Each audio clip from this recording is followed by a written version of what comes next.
Assalamualaikum, nama saya Wan Siti Naini binti Wan Najman, nombor matriksi 19A0845. Assalamualaikum dan salam sejahtera saya ucapkan kepada Madam Diana. Pada hari ini saya akan membentangkan akan tugasan pentaksiran akhir individu. Tajuk saya adalah resensi kerelawanan karya agung mengikut ciri-ciri karya. Pengenalan, definisi karya agung ialah karya klasik yang telah meninggalkan kesan yang mendalam yang dapat dilihat dengan jelas melalui sudut pemikiran, budaya, pandangan dan juga falsafah hidup yang berkekalan dalam ingatan bersama sesuatu bangsa. Karya agung Melayu pula membawa maksud karya yang dapat melambangkan keunggulan daya cipta seniman, penulis dan pemikir bangsa Melayu dahulu kala dengan menggambarkan idealisme, pandangan hidup, nilai budi, adat, visi bangsa dan masyarakatnya. Selain itu, keagungan sesebuah karya sastra tradisional juga dapat dilihat dari segi ciri-cirinya, iaitu yang berdasarkan aspek lambang-lambang. Dan yang pertama ialah lambangan dan atau pesanan yang hendak disampaikan, nilai budaya atau pandangan hidup, nilai ilmu, teknik keperangan dan akhir sekali seni bahasa. Kesemua ini terhasil dalam kesepaduan bahasa, bentuk dan juga gaya penceritaan yang luar biasa hebatnya. Persoalan kajian yang pertama, apakah ciri-ciri karya agung yang terdapat dalam karya agung, iaitu cerita Pak Belalang, Pak Kaduk dan Pak Lebay Malang. Persoalan kedua adalah bagaimanakah karya-karya agung pada masa kini tersebut dapat dikaitkan dengan ciri-ciri karya agung. Objektif kajian yang pertama ialah mengenal pasti ciri-ciri karya agung yang terdapat dalam karya agung pada masa kini. Objektif kedua ialah menganalisis kerelawanan karya agung cerita jenaka pada masa kini mengikut ciri-ciri karya agung. Metodologi pula, pekaji telah menggunakan reka bentuk kualitatif sebagai metodologi kajian, iaitu kaedah kepustakaan, kaedah rujukan internet dan kaedah rujukan teks dan dokumen. Pada bahagian analisis kajian pula, yang pertama iaitu lambangan dan pesanan yang hendak disampaikan. Karya agung seperti sejarah Melayu mengandungi kandungan alam yang cukup luas dalam penulisannya. Hasil tulisan pengarang telah berjaya membawa khalayak pembaca mengimajinasi kawasan setempat dan kawasan Nusantara sehingga mereka dapat mengembara ke alam lain dan tidak ketinggalan juga ke dunia kayangan. Golongan yang memenuhi ruang hikayat ini tidak hanya datang dari kawasan Nusantara dan dari dunia manusia biasa lain, bahkan juga dapat turut melangkaui had, iaitu seperti dunia dewa-dewi ataupun makhluk super manusia. Kandungannya yang terdapat di dalam karya agung ini sangat kaya dengan kepelbagaian jalan cerita, kejadian dan juga peristiwa yang menyebabkan ia menjadi sebuah karya agung. Melalui karya tersebut, kita dapat lihat pelbagai kisah yang berlatarkan kisah seperti Untung Nasib dan gelagat para raja golongan puteri raja yang sangat cantik dan tidak dapat dibandingkan kecantikan mereka dengan mana-mana masyarakat pun. Golongan pengawal dahulu bangai yang sangat kuat serta golongan dewa-dewi dari kayangan yang dikatakan dapat membawa tuah dan kuasa sakti kepada rakyat biasa.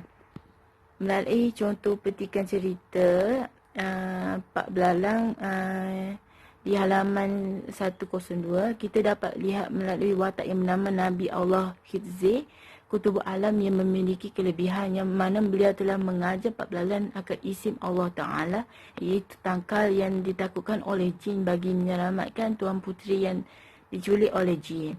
Beliau menyuruh Pak Belalang membacakan isim doa tersebut, nescaya jin itu akan lari. Jelaslah di sini bahawa dengan ayat isi tersebut menunjukkan akan kelebihan yang dikurniakan Tuhan kepada kutub alam. Lambang atau kurniaan ini tidak ada di dalam mana-mana watak di dalam cerita Pak Belalang, namun dimiliki oleh kutub alam. Oleh itu, jelaslah di sini bahawa terdapatnya kerelawanan karya agung pada masa kini mengikut ciri-ciri karya agung. Analisis yang kedua pula ialah nilai budaya atau pandangan hidup. Ciri-ciri karya agung yang kedua ialah nilai budi dan pandangan hidup. Penggunaan puisi dan peribahasa dalam karya Melayu telah menunjukkan bahawa pengarang sangatlah peka dan menghargai akan keindahan alam sekitarnya. Selain itu juga karya agung Melayu turut menggambarkan akan peribadi masyarakat Melayu sebagai sebuah masyarakat yang sangatlah berpegang teguh dan amat mementingkan akan adab pesan dan mengamalkan cara hidup bermasyarakat seperti hidup saling hormat menghormati dan saling bersopan santun tanpa mengira keturunan dan derajat. Contoh yang jelas kita dapat lihat di dalam karya agung iaitu melalui cerita jenaka Pak Belalang halaman 100 yang dilihat banyak memberikan akan gambaran berkaitan dengan adat raja kerajaan seperti adat mengirim surat, adat menjamu makanan raja, adat berpakaian orang besar, adat menyembah raja dan juga lain-lain. Oleh itu, rumusan yang dapat dilakukan melalui nilai budaya dan pandangan hidup ini kita dapat lihat pada masa kini baik masyarakat Melayu ataupun masyarakat asing mempunyai pengetahuan di dalam mereka tentang adat istiadat dan juga budaya masyarakat terdahulu yang melalui pembacaan karya-karya agung pada masa kini.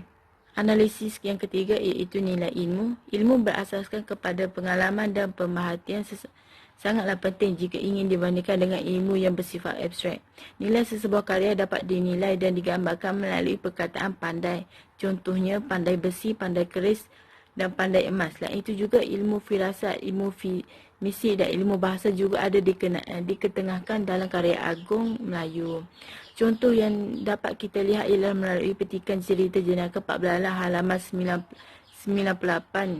Kita dapat melihat bahawa karya agung cerita jenaka Pak Belalang mempunyai nilai-nilai ilmu di dalamnya yang mana kita dapat melihat melalui kepandaian yang dimiliki oleh Pak Belalang yang diceritakan oleh pengarang dalam karyanya. Kita dapat lihat melalui kebijaksanaan Pak Belalang dalam menipu helah telah dapat mengubah kehidupannya dan keluarganya. Hal ini dikatakan sedemikian adalah kerana begitu banyak perkara yang telah diselesaikannya melalui kepandaian tipu helah yang dimiliki oleh Pak Belalang seperti menyelesaikan kehilangan kerbau milik orang kampung, 7 peti harta karun yang dicuri, mengenal hujung pangkal kayu dan selainnya dan lain-lain lagi.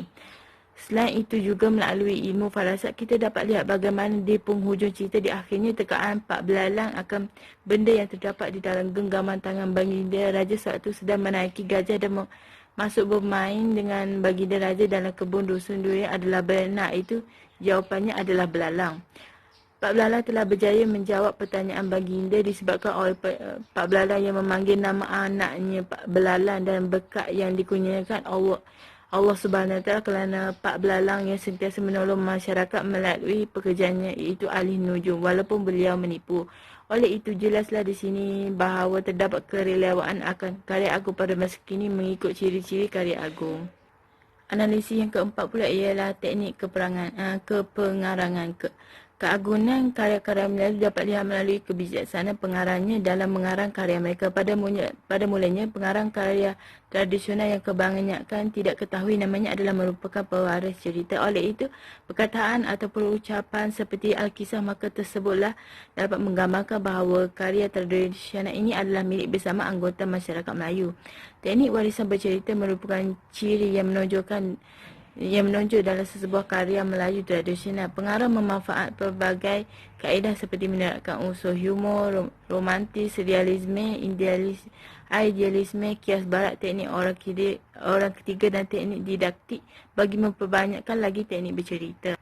Melalui petikan cerita jenaka Lebay Malang halaman 56 dan Pak Kaduk halaman 51, kita dapat lihat dengan jelas akan ciri-ciri karya agung iaitu teknik warisan bercerita yang mana adanya unsur humor dalam cerita jenaka Lebay Malang dan juga realisme dalam cerita Pak Kaduk yang telah diterapkan oleh pengarang di dalamnya.